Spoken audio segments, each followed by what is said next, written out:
So, in other words, the only solution in the end to these horrendous problems, I'm totally convinced, is Nichiren Daishonin's Buddhism.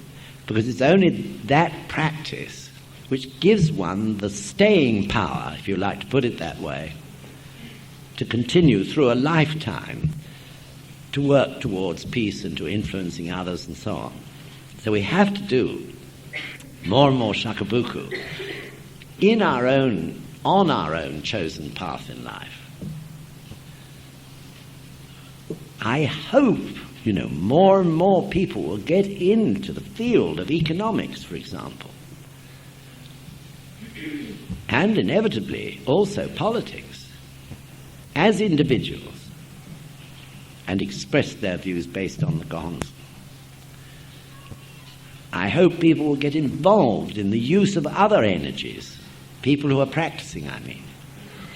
Because just as the authors say, it must be within the possibility of mankind to invent other energies than nuclear energy, and which can surpass them because they're absolutely inexhaustible, such as the sun or the power of waves and so on. And there are people working in this country, certainly, and in other countries, on those sort of alternative means of providing energy.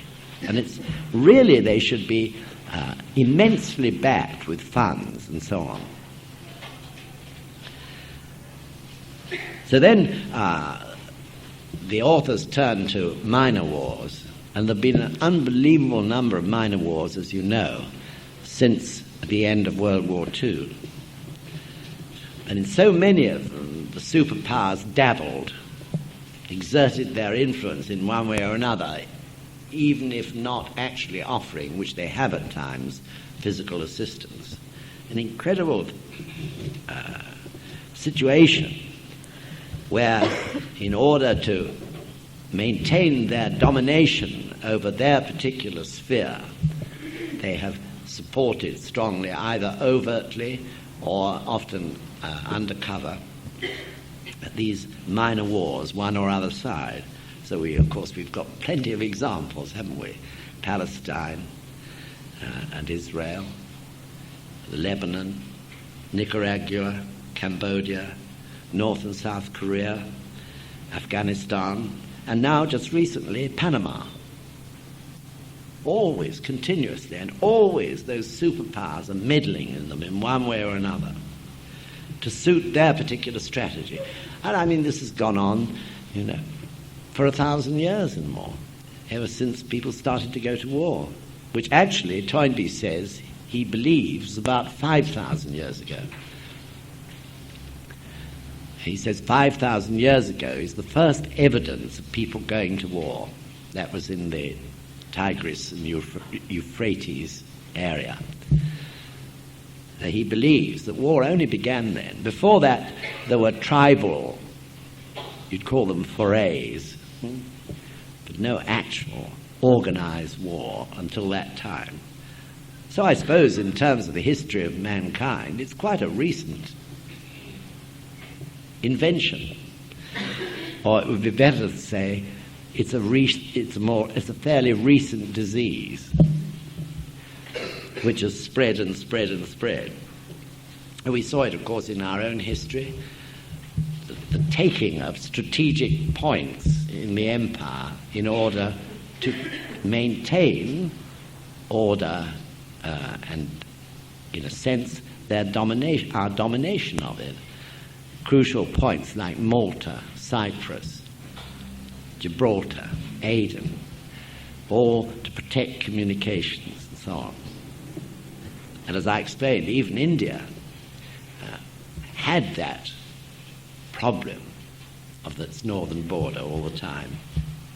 Often these things are done on the excuse of defending other people, but in the end it's in terms of the need for that superpower or power to maintain its position of domination.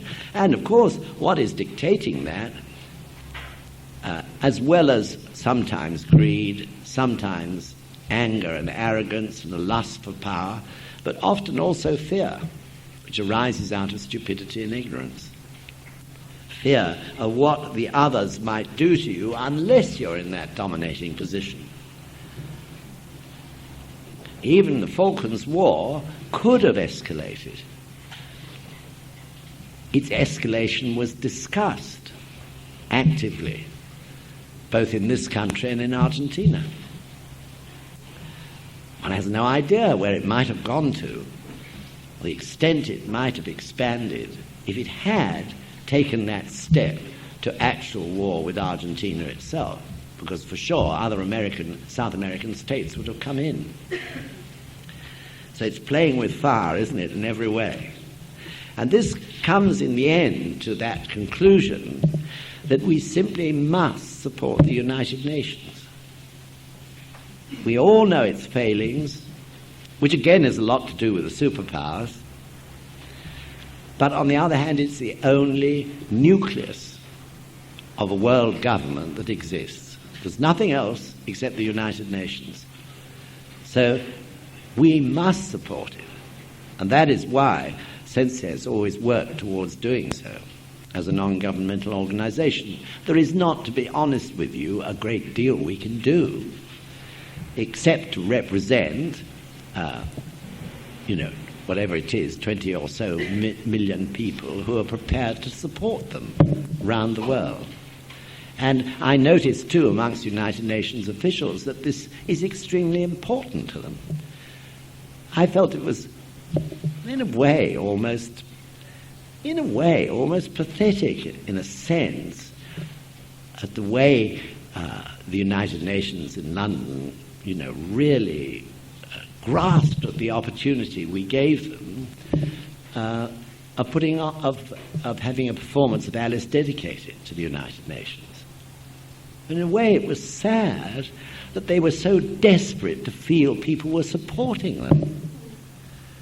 And that is the point that they mentioned all the time, the director of the United Nations in London. His point was, it's wonderful that you're all doing this in support of the United Nations movement. It wasn't so much the money we raised, though that was very good and valuable. The most important thing for them was that there were actually a group of people of all ages called SGI-UK who were willing to give a whole evening for their sake. It's very sad when you think about it, isn't it? That on the other hand, it should drive us more and more to feel we've got to find ways to support this movement in the future. So they move on to talk about the right of self-defense. Now, this is not easy. Once that right of self-defense is agreed, which in a way it has to be, then, of course, it's difficult to control it. So Japan and their post-World War II constitution is dedicated, that constitution is dedicated to peace, that Japan will not take up arms again. And there are a huge number of people in Japan who would support that totally, especially, of course, based on their experience of the two atomic bombings of Nagasaki and Hiroshima.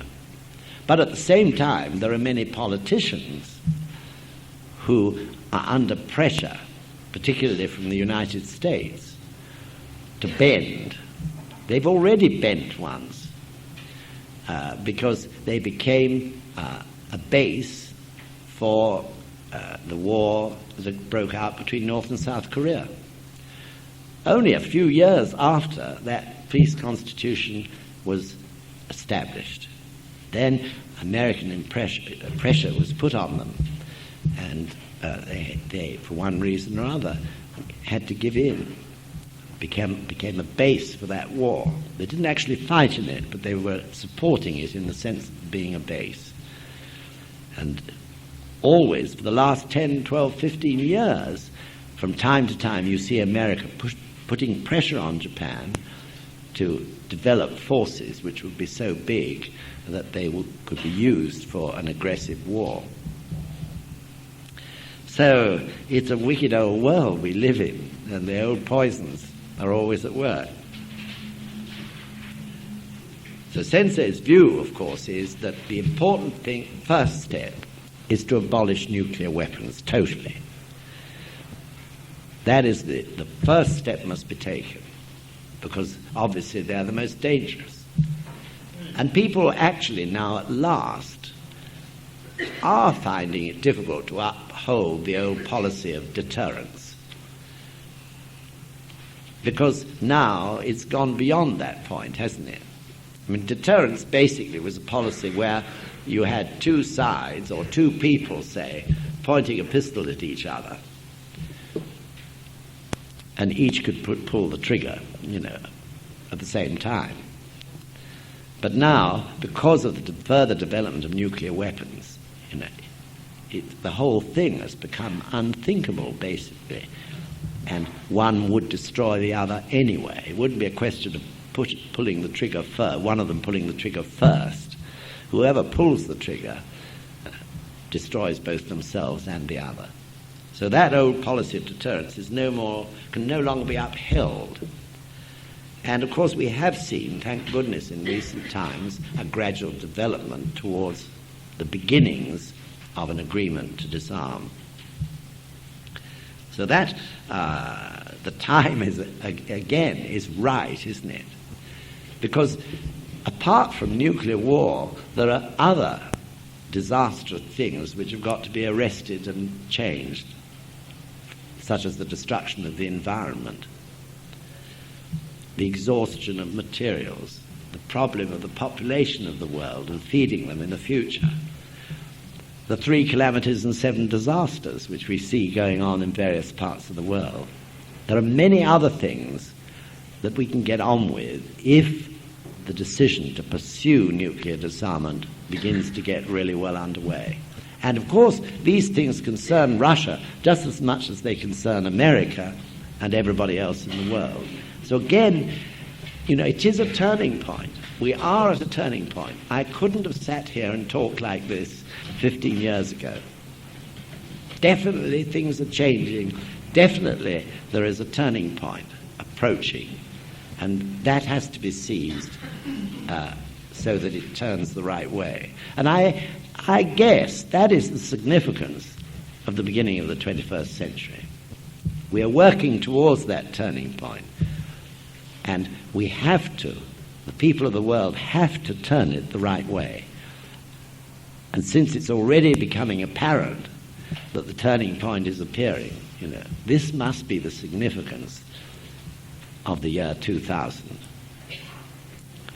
So again, I feel we're so fortunate to be part of this movement when we can do something for the world which will be of unbelievably great lasting benefit. Out of the conflict, you remember the Lotus Sutra says about Mapo, out of the conflict the great pure law arises. How can we not be absolutely sure that that's what we're seeing and taking part in? So it's great. But of course it puts on us that onus never to give up or relent in our determination to shakabuku. Because Daimoku power in the end is the key to it all. The Daimoku power which actually activates the Buddha state in everything in the environment. It's mystic, difficult to understand, but it does it and we get the proof.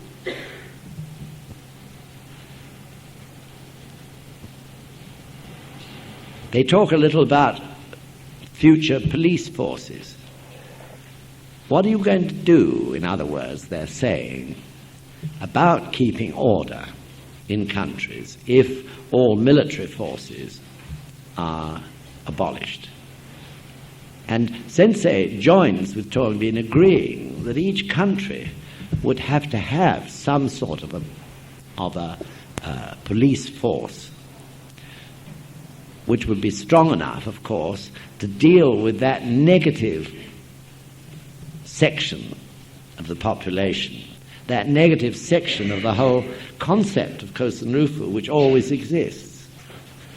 So you have to have something that can maintain order and prevent citizens of a country living in fear.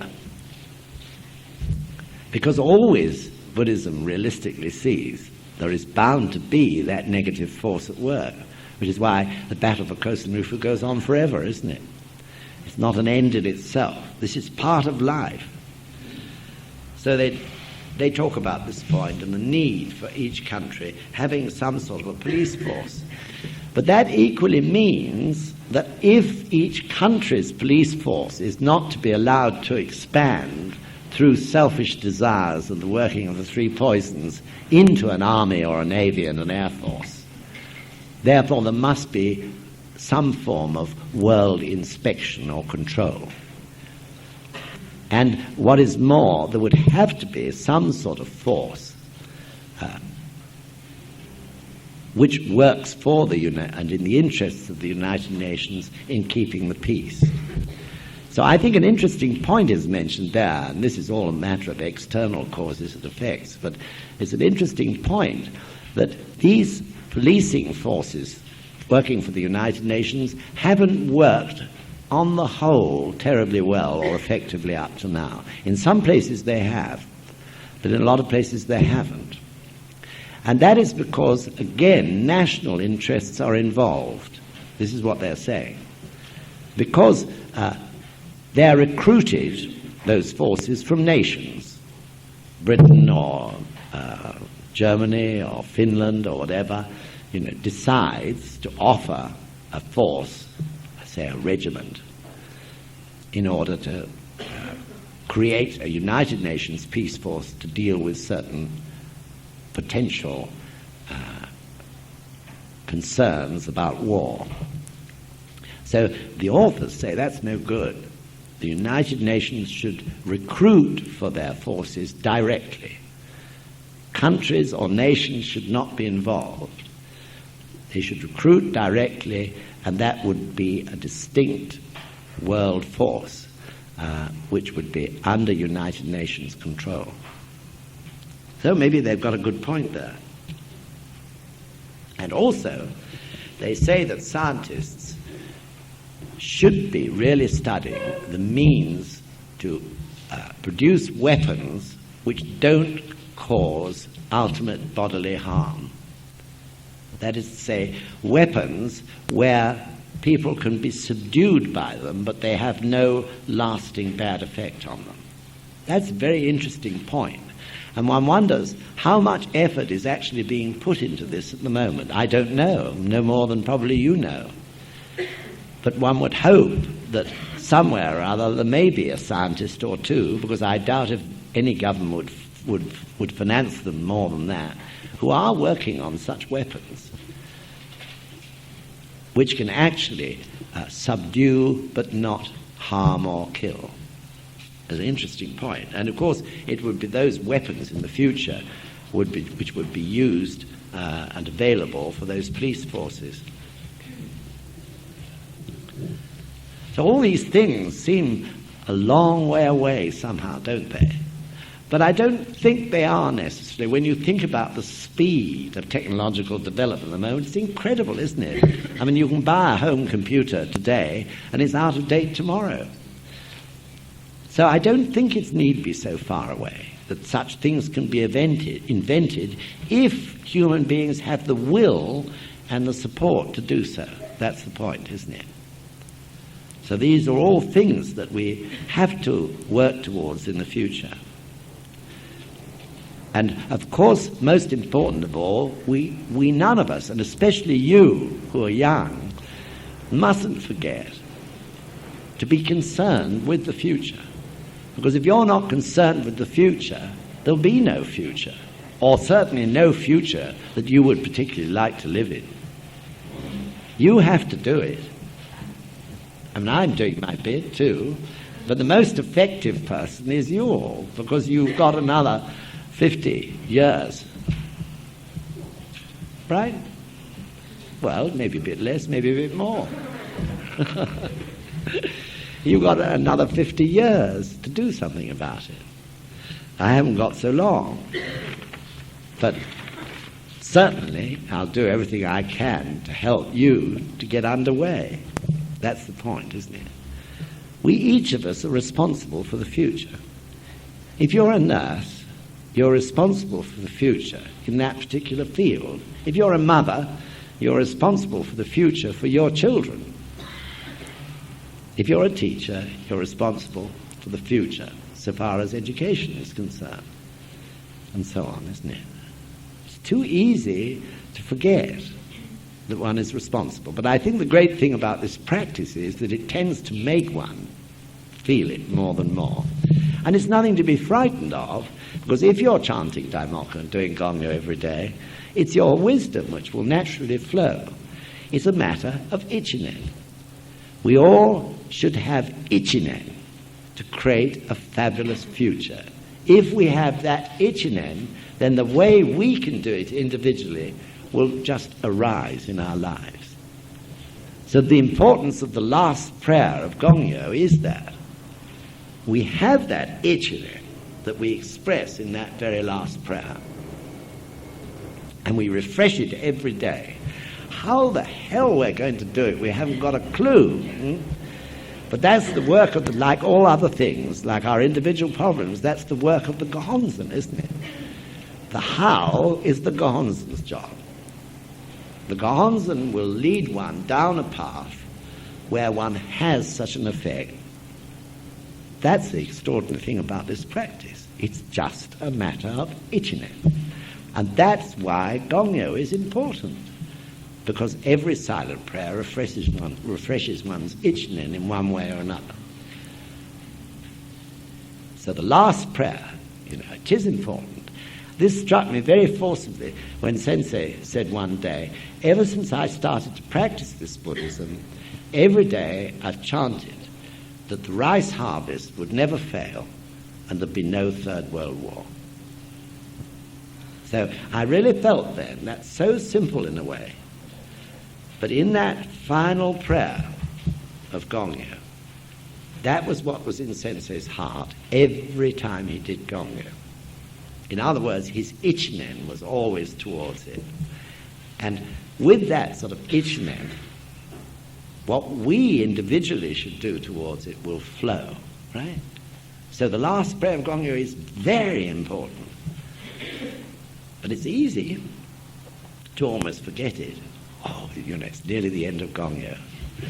Not time to catch my train, or there's a program on the telly I want. And that's where one's mind is, maybe, in that last prayer. But in fact, the last prayer is crucially important for the world. Lastly, I pray for the Gohonzon's impartial benefits to spread throughout the world and bring peace and happiness to all mankind and the entire universe.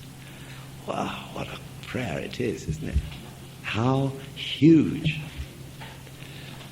So, of course, our minds can't take it all in, but we can take in, when we say that prayer, like Sensei takes in the rice harvest and no more Third World War, we can take in, say, Northern Ireland and no more Third World War. Then it's always in our ichinen. One way or another, our Daimoku will affect it. And where there is action we can do, and it may be just by saying something to someone else, who says it to someone else, who says it to someone else, who says it to someone else. That's the way it all works. So the nature and future of war, Toynbee says, war isn't any older than 3000 BC. That's 5,000 years ago, as I said earlier. There's no evidence that people waged war before that time. So in that sense, it is a new, in terms of human life even on this world, it is a new phenomenon, in a sense. And as I said earlier, they point out it is a disease which other people catch and which can recur inside us.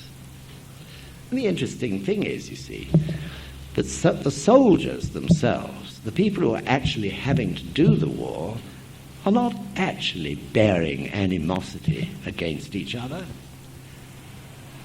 when, you've probably read about it, when in the First World War, the first winter came in the trenches,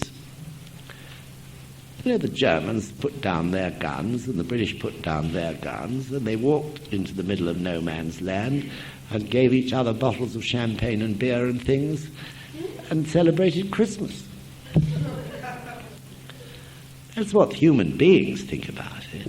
It's only, the leaders who get obsessed by those three poisons. But mind you, those same soldiers have the three poisons in them too. But that is the point, isn't it? Human beings, on the whole, they don't want war. It's the last thing on earth they want. And they don't bear personal animosity. So, I was a professional soldier for 20 years. When I look back on it, I can really relate to that. I met not long ago a painter, an artist, who had been painting fantastic pictures they were for a regiment, for depicting this regiment's history. And though the first pictures that he painted, and he had about 3 already done in his studio, were all to do with these old wars like Omdurman and going back a long time, and they were all very heroic and quite untrue in a sense. But he had painted 3 pictures of the Falklands War, which were the ultimate in this series of pictures for this regiment. And it was really interesting because one of them was of a corporal, I think he was, who had won a Victoria Cross in the Falklands Islands. And when I looked at this picture and looked at the face of this man, who was actually in the process of killing a number of the enemy in a trench in order, it turned out, to enable his own soldiers to get away. This man's expression was extraordinary. I mean, it was just like he was saying, sort of, my God, I've got to do this. But there was no cruelty, no hate, no anger in his face at all. And I said to this artist, this is really interesting. I said, the way you've painted this man's face, it's as if he is hating having to do it, but not hating what he was doing it to. And he said, yes, well, it's quite true, he said, because my great impression, I had to live with the army for a period in order to get to understand the military before I painted the pictures for about a month. And he went on manoeuvres with them somewhere or other in Germany. And he said, my impression was of the fact that although all these people were professional soldiers, the actual act of killing, was not their intention in a sense, he said. What they all feel, is that by being proficient, they can prevent war. They don't think about the time that'll come to actually kill somebody. And I could relate to that immediately, because I never joined the war. I never joined the army to kill. I never thought about it. My thoughts were more on the sort of chance to travel and see lots of different parts of the world, and putting on beautiful uniforms to attract the girls. Honestly, that was much more why I joined the army.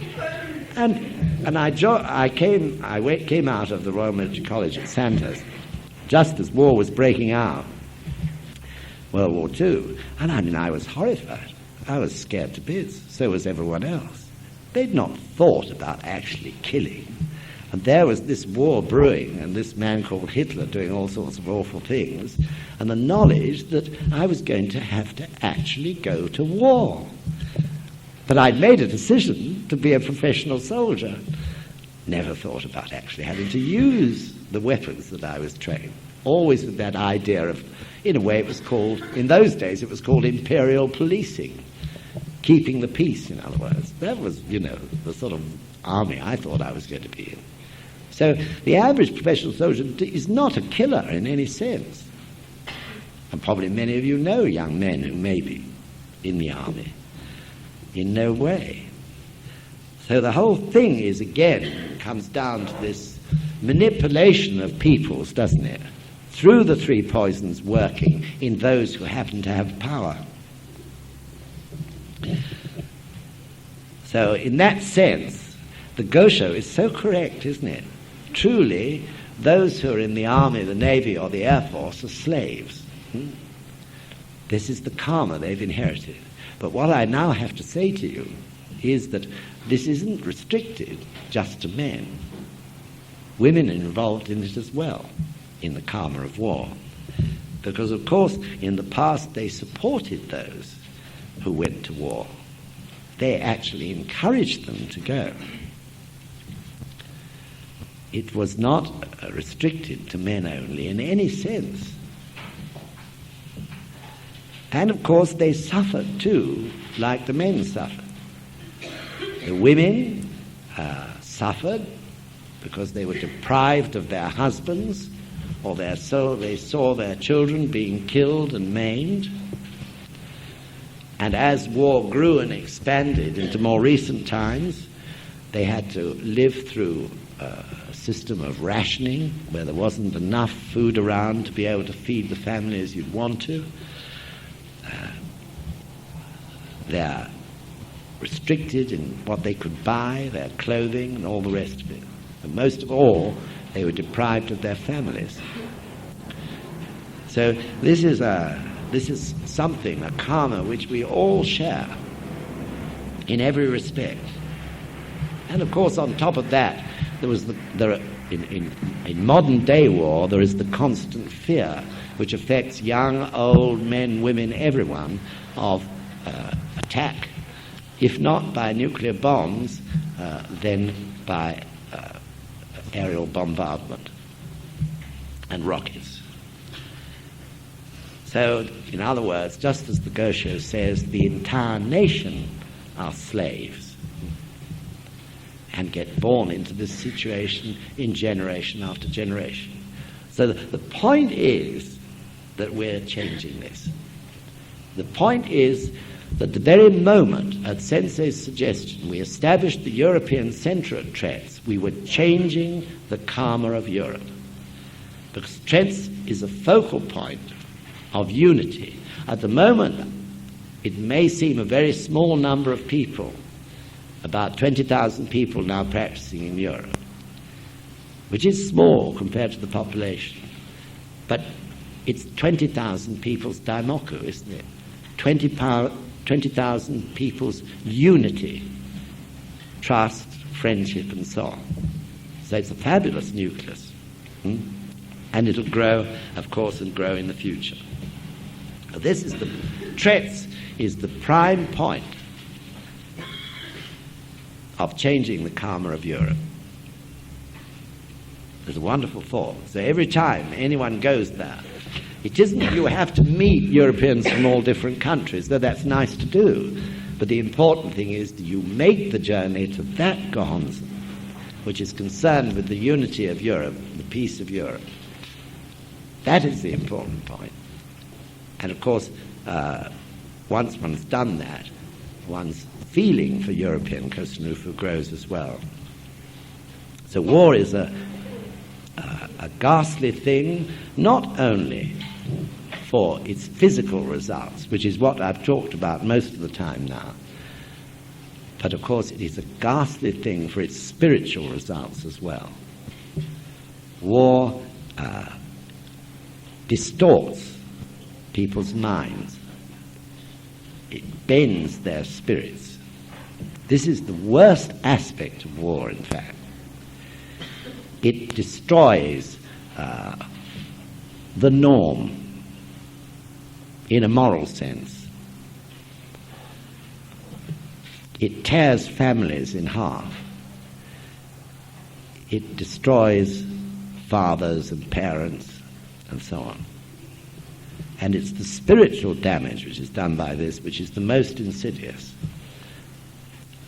So I feel I was very lucky because it did me a lot of damage spiritually, but fortunately, about 20 years later, I was able to find the Causton.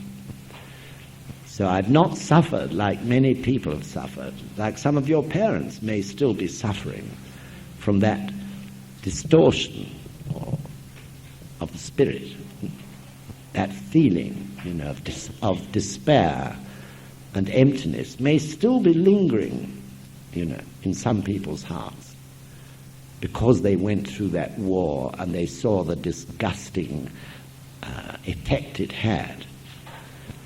In a physical sense, inevitably affected the spiritual. So if you read some of those books called Cries for Peace that are produced by the Youth Division in Japan, some of these men were so courageous in telling, and women, in telling, about their behavior in war. How can a man, who is actually tortured, say, or torn to pieces another human being, one can't visualize that that couldn't have an effect on them for their whole lifetime. Of course it does. They never ever recover from it. So some men, when you talk to them about war, don't want to talk about it. Children ask their fathers don't want to talk about it. Maybe because they went through such a horrendous experience, more horrendous in terms of themselves and their behavior than what they saw others do. Because it distorts the spirit, and they're slaves, caught in a trap with no escape. So it's a nasty thing altogether. So at the moment, we pour out money for war. Still, I know it's for defense, but it's still potentially for war in enormous sums. And all other nations who can afford it are doing the same. And because of that, we can't give help, proper help, to the third world, to the deprived countries. Therefore, there is this imbalance between North and South, as it's called.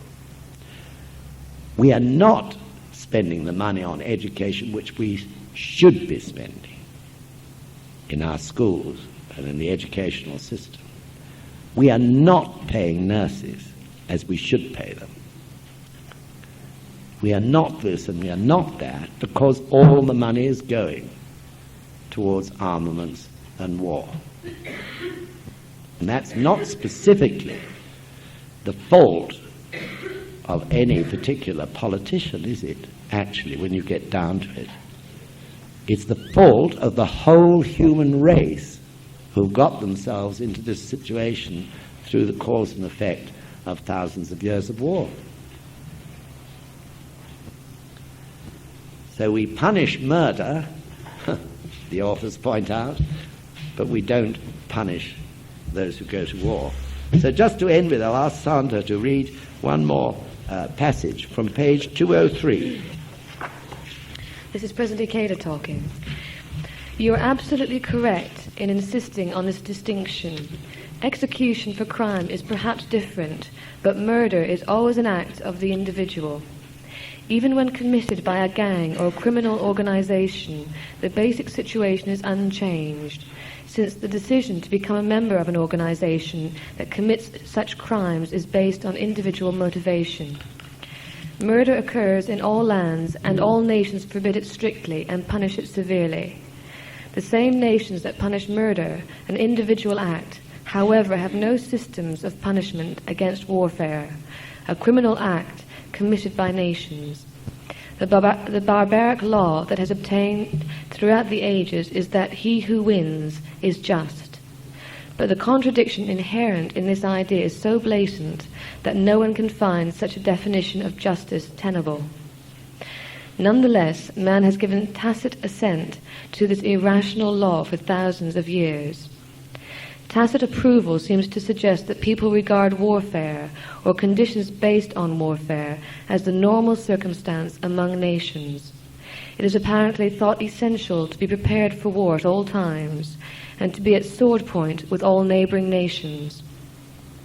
Peace, then, becomes no more than the interval between wars. I do not believe that this is the way things ought to be. In my view, all people must come to think of peace, the time when no human beings fear any others, when all trust and love each other, as the natural and ordinary way of life. Only when this belief is our guiding principle can a truly human society be created. I regard the propagation of such belief and the consequent building of a human society as the prime duty of political leaders, philosophers, and intellectuals. And Toynbee in the next paragraph says, I think the invention of nuclear weapons makes it probable that we shall succeed in abolishing war, in spite of the difficulty of giving up a habit that is 5,000 years old. So this was published, as I said, in 1973, 74. Many things have changed.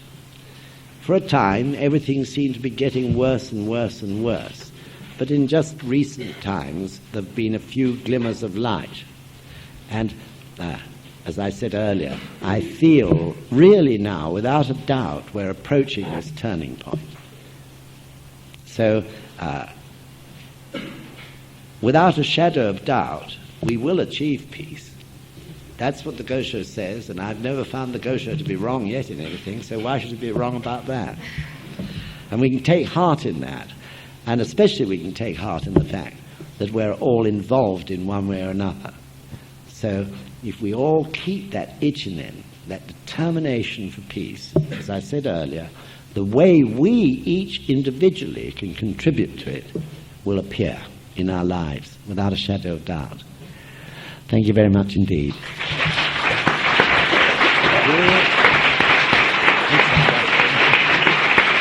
Thanks very much. Thank you. Thanks very much.